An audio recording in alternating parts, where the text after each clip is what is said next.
काल हैं ऋग्वेदिक काल और उत्तर वैदिक काल। सबसे पहले मैं अपनी पहली वीडियो में ऋग्वेदिक काल के बारे में बताऊंगा। इतिहास। इतिहास शब्द का सर्वप्रथम प्रयोग हेरोडोटस इतिहासकार ने किया था। ये भी कह सकते हैं कि इतिहास के पिता हेरोडोटस को कहा जाता है। भारत में इतिहास के स्रोत ऋग्वेद और अन्य वेद जैसे यजुर्वेद, सामवेद, अथर्ववेद और प्राण स्मृति ग्रंथ से जैसे महाकाव्यों से जानकारी मिलती है। इन सभी ग्रंथों की, इन सभी वेदों की। इतिहास वह घटना है जिससे प्राचीन काल की बातों का समावेशन किया जाता रहा है। इतिहास से हमें कई पुरानी बातों का एवं तत्वों की जानकारी मिलती है। इतिहास के जानकारी के स्रोत अगर हम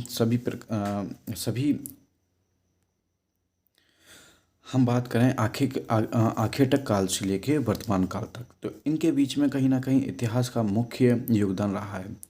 अगर हम यहाँ पर किसी भी चीज़ की अगर जानकारी प्राप्त करना चाहें, जैसे धर्म ग्रंथ के बारे में, ऐतिहासिक ग्रंथ के बारे में, या विदेशियों के विवरण के बारे में अगर हमें जानकारी लेनी है, पुरातत्व संबंधी साक्ष्यों के बारे में जानकारी लेनी है, तो उनके स्रोतों को पढ़ना जरूरी होता है।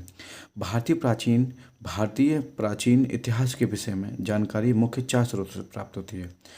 नंबर 1, धर्म ग्रंथ, ऐतिहासिक ग्रंथ, विदेशियों के विवरण और पुरातत्व संबंधी साक्ष्य। धर्म ग्रंथ और ऐतिहासिक ग्रंथ से मिलने वाली ऐतिहासिक जानकारियाँ। ऐतिहासिक क्या जानकारियाँ थी वो देखते हैं कि भारत का सर्व प्राचीन धर्म ग्रंथ वेद है, जिसके संकलनकर्ता महर्षि कृष्ण द्वैपायन वेद व्यास जी हैं। मैं आपको एक बार फिर बता देता हूँ कि भारत का सर्व प्राचीन धर्म ग्रंथ वेद है, जिसके संकलनकर्ता महर्षि कृष्ण द्वैपायन वेद व्यास जी हैं।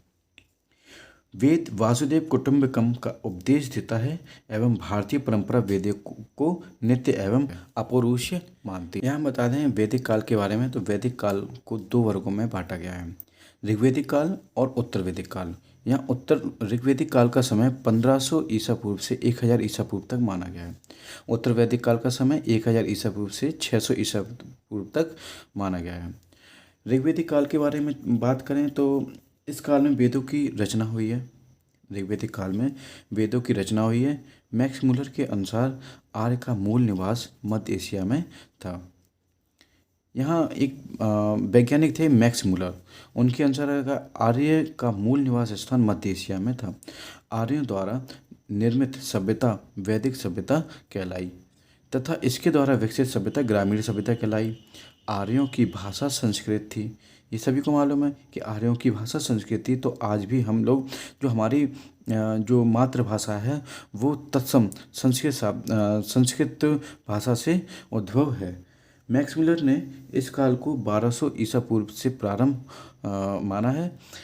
ऐसा माना जाता है कि आर्यों का एक समूह भारत के अतिरिक्त ईरान, जो पहले फारस के नाम से जाना जाता था, और यूरोप की तरफ भी गया था। क्योंकि इसकी चर्चा इसलिए बताई गई है कि ईरानी भाषा के प्राचीनतम ग्रंथ अवेस्ता की जो सूक्तियाँ हैं वो ऋग्वेद से मिलती जुलती हैं। ऋग्वेद का रचना काल समय भाषिक तौर पर 1000 ईसा पूर्व में माना गया है। लेकिन वोगाज कोई जो एशिया माइनर में पढ़ते थे, लेकिन वोगाज कोई में पाए जाने वाले कुछ ऐतिहासिक ग्रंथों की भी यहाँ पर चर्चा की गई है। जैसे 1400 ईसा पूर्व के अभिलेख में हिंदू देवताओं जैसे इंद्र, मित्र, वरुण, नाशत्य इत्यादि को देखते हुए इस काल को और पीछे तक माना गया है।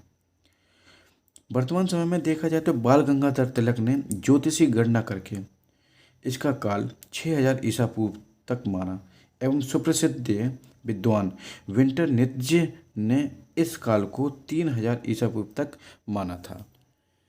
यहाँ के प्रशासन की बात करें तो प्रशासन की सबसे छोटी इकाई कुल थी।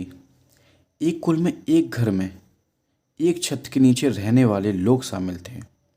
यहाँ बताया गया कि एक कुल में एक घर में एक छत के नीचे रहने वाले लोग शामिल थे, जिसे परिवार कहते थे।